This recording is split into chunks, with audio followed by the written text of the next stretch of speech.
The Ugly Duckling। ये एक रोशन मौसम गर्मा की दोपहर थी। माँ बत्तख ने अंडे देने के लिए तालाब के करीब एक दरख्त के नीचे खूबसूरत जगह तलाश कर ली थी। उसने 5 अंडे दिए। अचानक उसने महसूस किया कि 5 अंडों में से एक अंडा मुख्तलिफ था। वो थोड़ा परेशान हो गई, लेकिन उसने उनके फूटने का इंतजार किया। एक खूबसूरत सुबह आखिरकार एक एक करके एक के बाद एक अंडा फूटने लगा। पीप पीप। बच्चे बोलने लगे। तमाम अंडे जिंदा हो गए थे। बत्तख के सारे बच्चे अंडे के खोल से निकलकर सर हिला रहे थे।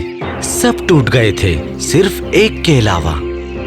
ओह, कितने प्यारे बच्चे हैं मेरे। कितनी किस्मत वाली माँ हूँ मैं। लेकिन ये 5वें को क्या हुआ है?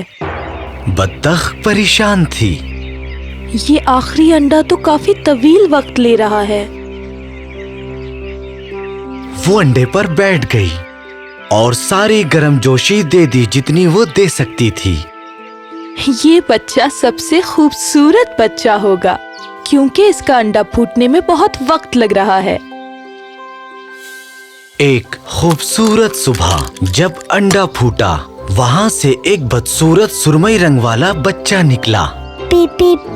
बत्तख का बच्चा अपने दूसरे बहन भाइयों से मुख्तलिफ था। वो काफी बड़ा था, बल्कि वो बदसूरत भी था। मेरे दूसरे बच्चों में तो ऐसा कोई नहीं दिखता। ये बच्चा तो शायद बदसूरत है। माँ बत्तख अपने उस बच्चे को देखकर हैरान थी और बहुत उदास भी। माँ को उम्मीद थी कि एक दिन वो अपने बहन भाइयों जैसा हो जाएगा, मगर दिन गुजरते गए और बत्तख का बच्चा बदसूरत ही रहा। उसके सभी बहन भाइयों ने मिलकर उसका मजाक उड़ाया और वो उसके साथ नहीं खेलते थे। बत्तख का बच्चा बहुत उदास था। तुम बदसूरत हो। जमीन पे एक बदसूरत चीज को देखे। हाँ, यहाँ से भाग जाओ, तुम बहुत बदसूरत हो। बदसूरत शक्ल वाली मखलूक, हम तुम्हारे साथ नहीं खेलेंगे। वो सब उस पर हंसे। बत्तख का बच्चा बहुत उदास था। वो बदसूरत बच्चा तालाब के पास गया और अपनी शक्ल को उसमें गौर से देखने लगा। कोई मुझे पसंद नहीं करता, मैं बहुत बदसूरत हूँ। बत्तख ने अपने खानदान को छोड़ने का और जंगल में कहीं दूर जाने का फैसला किया। बत्तख का बच्चा बिल्कुल अकेला जंगल में भटकता रहा। जल्द ही मौसम सरमा आ गया। चारों तरफ बर्फ थी।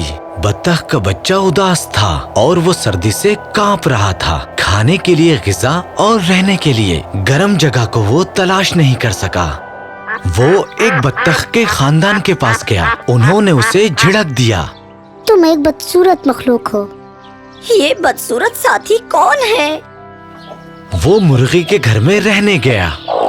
वहाँ पर उसे मुर्गियों ने अपनी चोंच से मारा और वो वहाँ से भाग गया। वो रास्ते में कुत्ते से मिला। कुत्ते ने उसे देखा और वहाँ से चला गया। बत्तख के बदसूरत बच्चे ने खुद से सोचा, मैं नहीं जानता था कि मैं इतना बदसूरत हूँ कि कुत्ता भी मुझे नहीं खाना चाहता। बदसूरत बच्चे ने दुखी होकर जंगल में वापस भटकना शुरू कर दिया। वहाँ वो एक किसान से मिला जो उसे अपनी बीवी और बच्चे के पास अपने घर ले गया।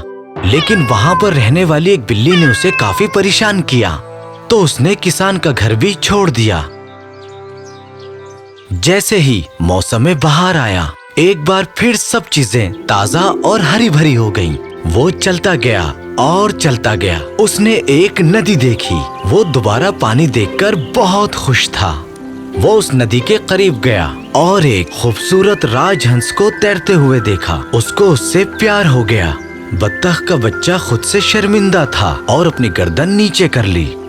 सर नीचे करते ही उसने पानी में अपना अक्स देखा और हैरान रह गया। काफी परेशान हुआ वो अब बदसूरत नहीं था। वो एक खूबसूरत राजहंस में बदल गया था।